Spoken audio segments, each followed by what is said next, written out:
Así es como la ciencia ha progresado. Los humanos han aumentado sus capacidades y habilidades. Después de años de investigación en muchos lugares, nuestra sociedad ha tenido éxito en enviar humanos al espacio.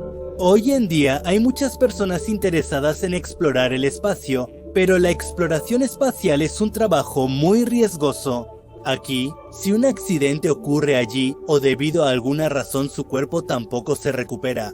Una muerte en el espacio es un evento muy aterrador. Hasta ahora, 14 astronautas de la Administración Nacional de la Aeronáutica y del Espacio, entre un total de 18 personas, han estado involucrados en un evento tan aterrador. अर्थात उनकी अंतरिक्ष में मृत्यु हो चुकी है. Esto es algo que pueden haber visto en películas de ciencia ficción muchas veces, pero los eventos que ocurrieron en el cine de ciencia ficción no son completamente ciertos.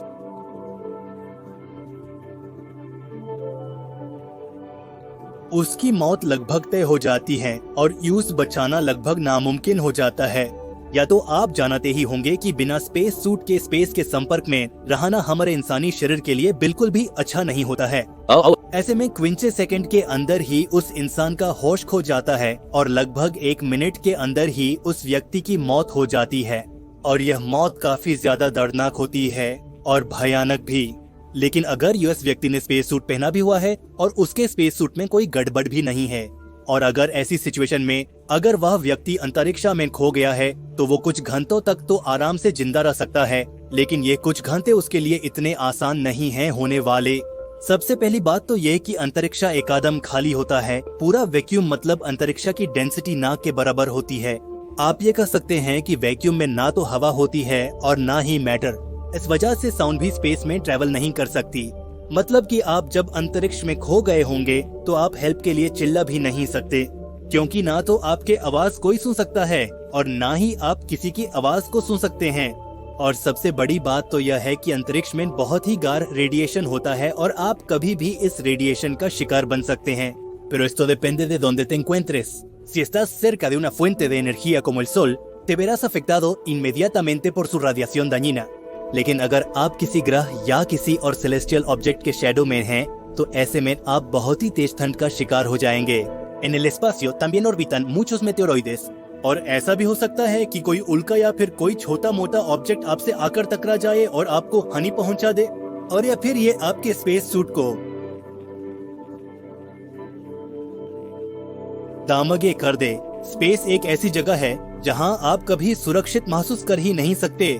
इतना तो आप समझ ही गए होंगे कि अंतरिक्ष में खो जाने पर किसी व्यक्ति की मृत्यु लगभग निश्चित होती है. स्पेस में मरने के बाद उसकी बॉडी अंतरिक्ष में घूमने वाला एक ऑब्जेक्ट सा बनकर रह जाती है. वो स्पेसमैन सैकड़ों सालों तक यूं ही घूमती रहेगी और अंत में सूर्य से जाकर टकरा जाएगी.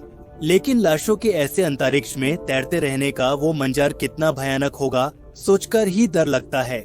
ये तो बात हुई दुर्घटना की, लेकिन चले मान लीजिए कि अंतरिक्ष में किसी अंतरिक्ष यात्री के साथ कोई दुर्घटना नहीं हुई है, बल्कि किसी प्राकृतिक कारण की वजह से उसकी मौत हो जाती है. तो ऐसे में उसकी बॉडी के साथ क्या किया जाएगा?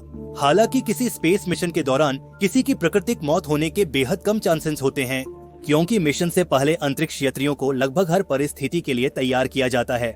लेकिन आने वाले समय में अंतरिक्ष विज्ञान बहुत ही ज्यादा तरक्की करने वाला है. भविष्य में जब इंसान मंगल ग्रह की ओर बढ़ेगा तो दौर अंतरिक्ष में यात्रा शुरू करेगा. वो यात्राएं सालों साल की होंगी. तो ऐसे में अगर किसी व्यक्ति की मौत अंतरिक्ष में हो जाती है तो उसके साथ क्या किया जाएगा? Más tarde hablaremos de Habish. लेकिन अगर हम आज की बात करें तो स्पेसएक्स के कमांडर ये डिसीजन लेते हैं कि उस व्यक्ति को क्या किया जाए.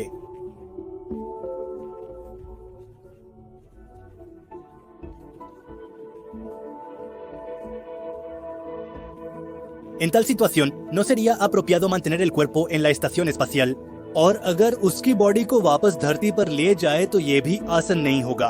असल में देखा जाए तो administration national de la Aeronáutica y del Espacio की किसी ऐसी घटना को लेकर कोई ऑफिशियल पॉलिसी नहीं है.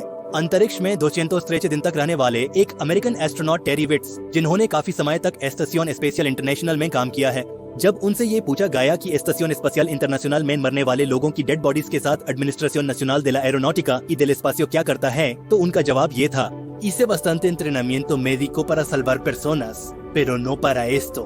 अर्थात उनको लोगों को बचाने की entrenamiento तो मिली है, लेकिन अगर कोई मर जाए तो उसकी डेड बॉडी को किस तरह से हैंडल करना है, इसके कोई भी entrenamiento उनको नहीं दी गई।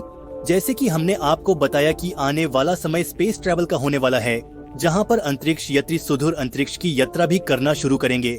और अगर ऐसे में किसी अंतरिक्ष या तरीके से मौतें हो जाती है तो उसकी कडावर के साथ क्या करना है, इसके लिए कोई अच्छा तरीका हम इंसानों के पास होना चाहिए। वैसे इसके लिए अभी तक कोई रेगुलस और रेगुलेशंस नहीं है। इसके लिए मुख्य रूप से 3 संभावनाएं हो सकती हैं। नंबर 1, सबसे पहली जो संभावना होगी वो ये कि डेड बॉडी को पृथ्वी पर वापस लेकर आया जाए, लेकिन इसमें काफी ज्यादा समय लग सकता है और कोई भी डेड बॉडी ज्यादा समय तक सही सलामत नहीं रह सकती। La descomposición del cuerpo humano comienza inmediatamente después de la muerte। तो अगर हमें उसे धरती पर वापस लाना है तो हमें ये ध्यान रखना होगा कि उसकी डेड बॉडी को काफी समय तक सुरक्षित रखा जाए। नंबर 2, दूसरी संभावना हो सकती है कि अंतरिक्ष में ही उस डेड बॉडी का अंतिम संस्कार कर दिया जाए। अब ये अंतिम संस्कार किसी धर्म की प्रथा के जैसा नहीं होगा, बल्कि इससे काफी ज्यादा अजीब होगा। Sí, en 2005 una empresa sueca llamada Promesa Kigai, एक स्टडी में एक ऐसे सिस्टम की कल्पना की गई है जो कि किसी एस्तोनो के बॉडी को फ्रीज ड्राई कर देगा और बाद में इस जमी हुई लाश को बर्फीले मांस के लखून टुकड़ों में बदल देगा। Número 2 también es crudo, pero en sentido curioso, los dolores de viaje espacial en el cuerpo de alguien. El resultado será aún más impactante. Estoy seguro de que esto será fascinante. Que quieren estar en esta dimensión después de la muerte. Las esperanzas son tan extrañas, ¿verdad? Nunca había pensado en llevar a cabo esta tercera forma de llevar un cadáver hasta otro planeta y entregarlo de manera simbólica. Si queremos realizar un último rito para ese cuerpo, es probable que no sea posible, porque para quemarlo se necesitaría oxígeno, lo cual es bastante difícil de encontrar en otros planetas. En la Tierra, eso sería imposible. Entonces nuestra otra opción es enterrarlo en el otro planeta. Enterrar cualquier cuerpo en el otro planeta se ve muy científicamente, pero en sentido de la realidad se ve imposible enviar a nadie de la Tierra a otro planeta.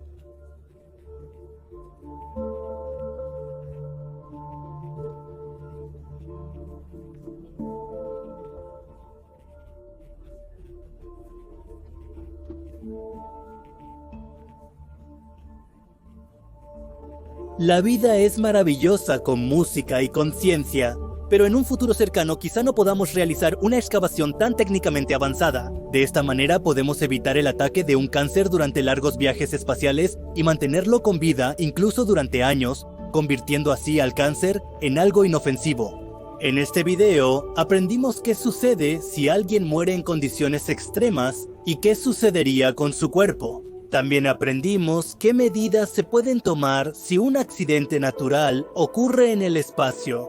Si te gustó este video, no olvides compartirlo con amigos y darle like. Suscríbete al canal y activa las notificaciones para más videos como estos. Hasta el próximo video informativo.